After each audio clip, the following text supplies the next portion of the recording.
Yo, people, Durag Diaries. We're here back with another one. It's your boy George. Off the back of a big win, finally, 3-point collectors. And as you can see, Durag is back. We're clean. We needed it, man. We needed it. Only the second time this season. And you know what? It's my first win with this channel. It's my first 3 points. The first time you guys get to experience the Durag, the freshness, and the confidence, the old soul confidence that we've been waiting for. But no, there's a lot to get into. Let's just dive into the pre-game. What we all remember prior to Brentford is Coventry. There was a game last week, midweek, where we had Carabao Cup third round. One that I was very anxious for, by the way. It's been a few years, I think, since we got through the third round. We've gone out first time for a while. I remember Colchester. I remember last year when it was Fulham.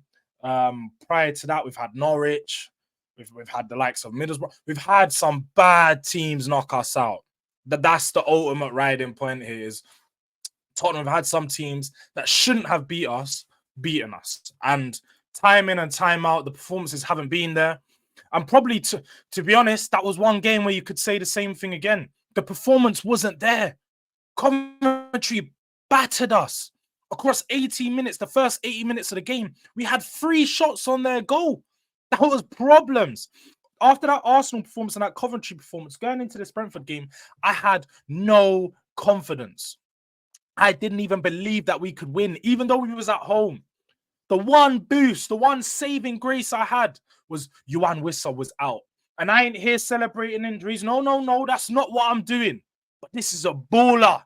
You see that dynamic duo that Brentford had up top, Wissa and Mbeumo, the 2 bar-led warriors, bro. Hey, these are the bold kings. Them man have been balling out and doing their thing, and you can't take nothing away from them. But no, definitely going into this game, very anxious. I was wary of Brentford's attack and the problem that they pose. They defend really well. They can be resolute, and you only have to see their Man City game last week to see that this is a good side. They've got a really good coach, just lacking a bit of quality, I'd say, in certain areas of the pitch. But I do really like Brentford. I like what they bring to the Premier League, and I hope that they stay. Definitely hope that they stay. I really like how Thomas Frank adapts his teams tactically when it comes to the big games and the smaller games. And they're definitely a really impressive team, one that I respect a lot. But yeah, man, look, going into this game, we just about got over the Coventry game, as I was saying. Brennan Johnson, last minute. You got to give it to him, man. You got to give it to him. He's done the business again this weekend.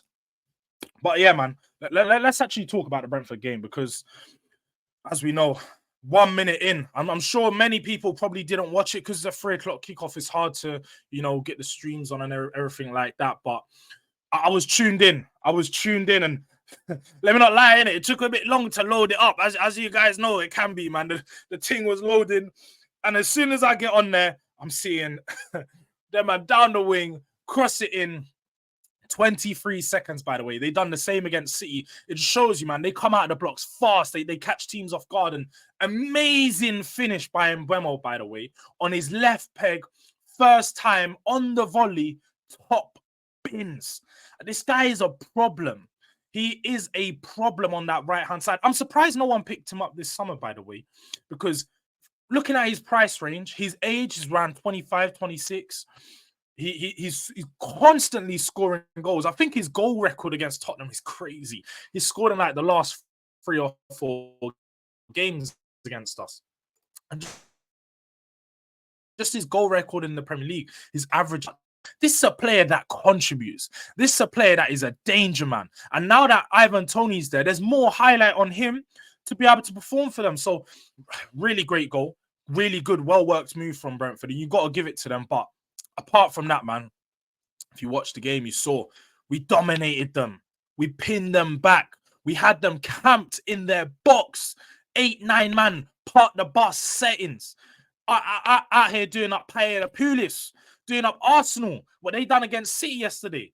And I was really impressed with the team yesterday because the one thing that we done really good And the difference between the games against Arsenal and Newcastle was, as much as we were dominating them, as much as we got the ball into their box, we're actually creating good chances against Brentford. We broke through their lines, and we actually, for the first time this season, I can say confidently, the game plan played out the way that Ange had set the team up to do it. And there was a few tactical tweaks. If you watch very closely, people sit there and say Ange is too stubborn. Ange is all about the mate, and he's just gonna sit there and, you know, this is what people say. He just sits there, hands in his pockets, and does nothing. Just does nothing. No shouting. It's because he's calm. Ancelotti settings.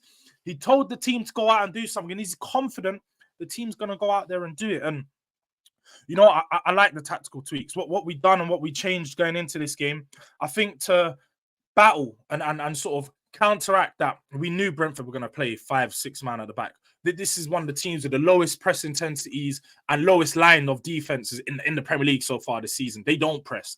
They sit back. They're going to be resolute because they have big defenders like Ben Mee back there, man, like Ethan Pinnock and them, man. Them man are just going to head crosses away, bully man in the box, and we countered them. What we done is what I really like Ange done. We put Udogie to do the overlapping runs out on the left, take away some of that space in the middle of the pitch where we overcrowd ourselves. As we saw in the Arsenal game, in the Newcastle game, the ball gets to the middle of the pitch and we just end up doing side to side to side to side. And there was a big difference against Brentford because we had overlapping runs from Udogie. We had James Maddison. Instead of sitting so deep, I felt like against Arsenal, he was playing so deep. He was in the first two phases of play and then faded out. Whenever the ball got into the final third, he was nowhere to be seen, not on the ball enough, not creating enough. But in this game, he's pulling out to the left. And you know what? It reminded me of Pochettino Eriksson. The way he's pulling out on the wings, trying to create from wide, using his 1v1 dribbling abilities, because we know Maddison can take on a player. We know he's got that sauce, he's got that magician like that. You know, that tech to his game, he can do it. But we just need to see it on a more consistent basis. So it was really, really good game from Maddison, by the way. And you know what? My man of the match. That midfield trio was just chef's kiss. It worked so well. And you know what? I've really liked it. The first time I saw it against Aston Villa, we saw 25 minutes of great football last season against Villa. And then Matty Penny's had to go injure Bentancur. But onwards from that, they started really well.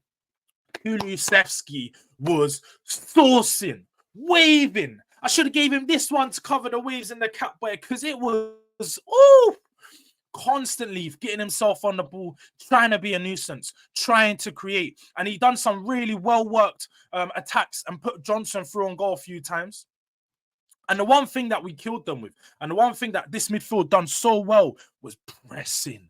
We pressed Brentford time and time and time again. The amount of times we won the ball in the final third, but we needed to see better in front of goal. That is the one problem that Tottenham have continuously had this season, continuously will have this season, is we need better final product, end product in front of the goal. Finish your dinner.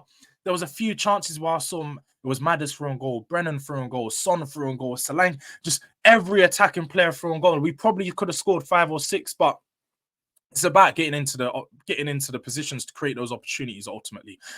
And I feel like we played well. Brennan Johnson. I'm one of these guys. You have to make the applaud as loud as the jeers. If we're gonna get onto him, if we're gonna call him out game in, game out when he's having bad performances, I have to sit there and clap my hands. Because he had a good game. He had a really good game. And do you know what? That finish, class. How greedy. Man had 6 shots yesterday. 6 shots. That's more than the whole Brentford team. He was peppering that back goal. But again, the problem which we have with him is we saw some get himself into great positions. He got the ball in some great areas and he was running in some great movement, running in some good areas. But again, man, to have 6 shots, only score 1 goal. And to be honest, I think all of his shots were in the box. He could have done better. He should have done more. But 2 games, 2 goals off the back of everything that happened after Arsenal. I was one of the guys that called him out. Not throwing him abuse or anything, but I had to call out the performance, especially after the first 3 games when I'm not seeing nothing on the pitch. And he's a player that demanded a 45 million price tag. And it's his second season, by the way. He's one that should be a bit more settled into the team, settled into the tactics. I need to see more. And yesterday, I saw it. I saw what he could bring to the game. I saw a finish that, if I saw that consistently, I'd be happy. I'd be impressed, and I'd be like, you know what, Brennan Johnson, this is what I want to see from you. But we just need to see the consistency. But we can get off his back now. That's 2 games, 2 goals. Let's see if he can take it into a big game. Let's see if he can turn up at Old Trafford, because right now he's warranted his start. You can't take the start away from him. And unfortunately, Odebert was injured against Coventry. I know there hasn't been no news as to how long he's actually going to be out and what the time frame in him coming back is. But at the moment, it looks like he's not going to be here. So we're going to have to make use of Brennan Johnson on that right-hand side and hope that he can continue to maintain the level which he's shown us, because he's a decent player. He has some good things about his game. Very questionable for me about how good he can be as a touchline winger. But as an inside forward, as a player that gets into good positions, he has an impact. He can score goals. So have to be impressed with what he done there. But, of course, there's one man I did forget to mention. One man that I haven't really spoken about. And he's sort of gone under the radar for the last game. And some people called me out for my tweet because I said that his performance wasn't that impressive. And that's because I have high standards for him. I know that I can see better. I've seen him play better at Bournemouth. And to be honest, I've seen some games, even in the Spurs shirt, where his all-round play has been a bit better on the ball. And that's Dom Solanke. Got his first goal. So congrats to him. First goal in a Spurs shirt. Finally happy he's got that off his chest. And especially after the questions that were getting asked in a press conference to Ange. Silly stuff. Oh, is he finally going to get a goal? It's 3 games, for God's sake. He didn't even complete 2 games prior to that. But in his 3rd game, got his goal. Good little tidy finish off the back of a rebound after, again, James Maddison was really pressing well. We won the ball high up the pitch. But when I said that I wasn't that impressed with his performance, I think Dom Solanke done well. Got in some good positions again. I think he could have scored at least one more goal. There was one chance where Bentancur was through, got played back to him. He shot, great save from keeper, but I think he probably could have put it away. But outside of that, he done some really well-worked moves, hold-up play, good, clean. The first touch was where I was a bit Benjamin Mendy settings. I didn't like what I was seeing.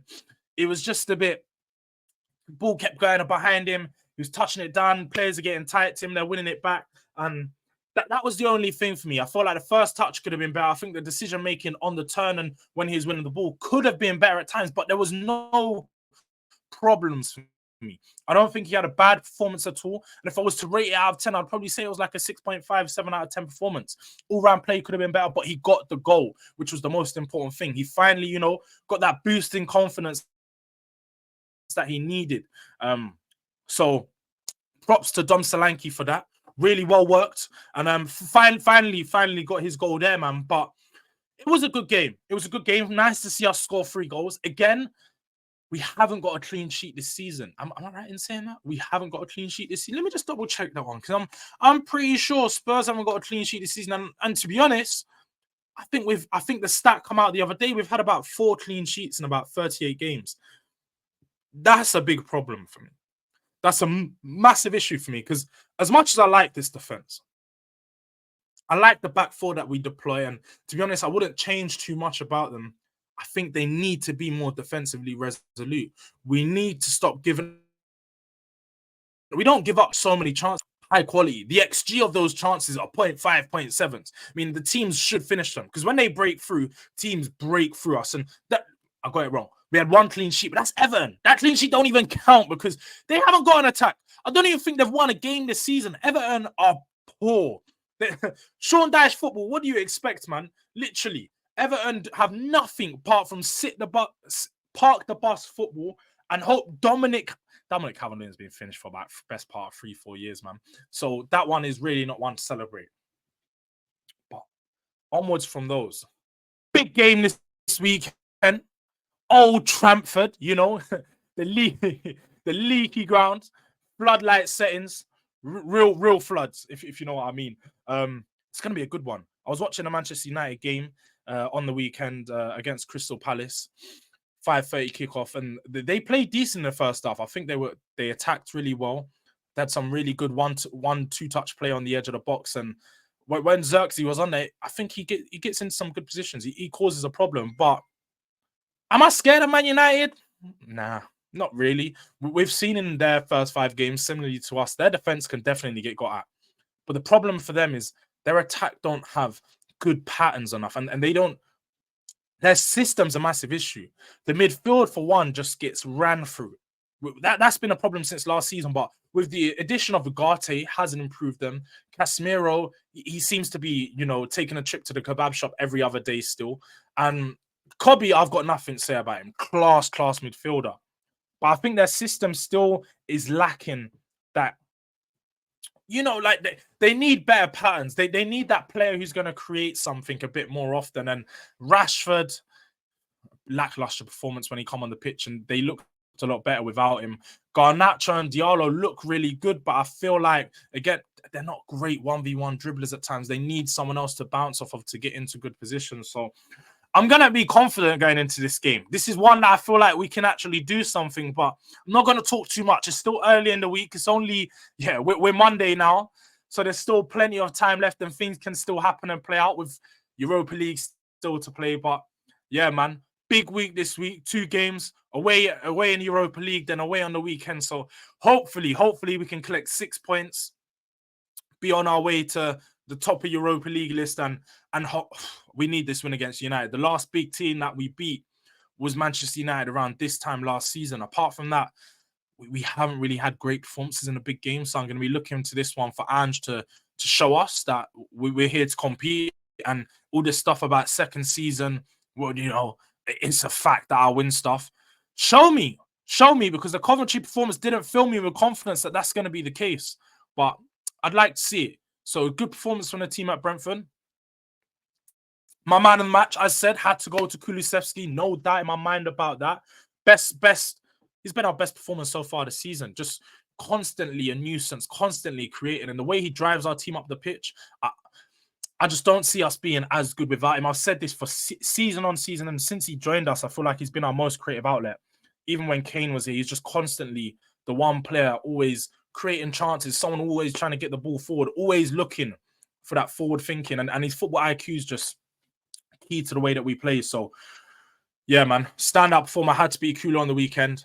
Big win, big 3-1. But before I leave, guys, please make sure you show some love, show some support on the channel, do some housekeeping, drop a like on this video. Let me know your thoughts on the Brentford game, on what your prediction is to come up against Manchester United. Are we going to win? Are we going to lose? Man United fans, tell me if you think it's licks. I want to know your thoughts. But yeah, man, just show some love, share the video, share the channel.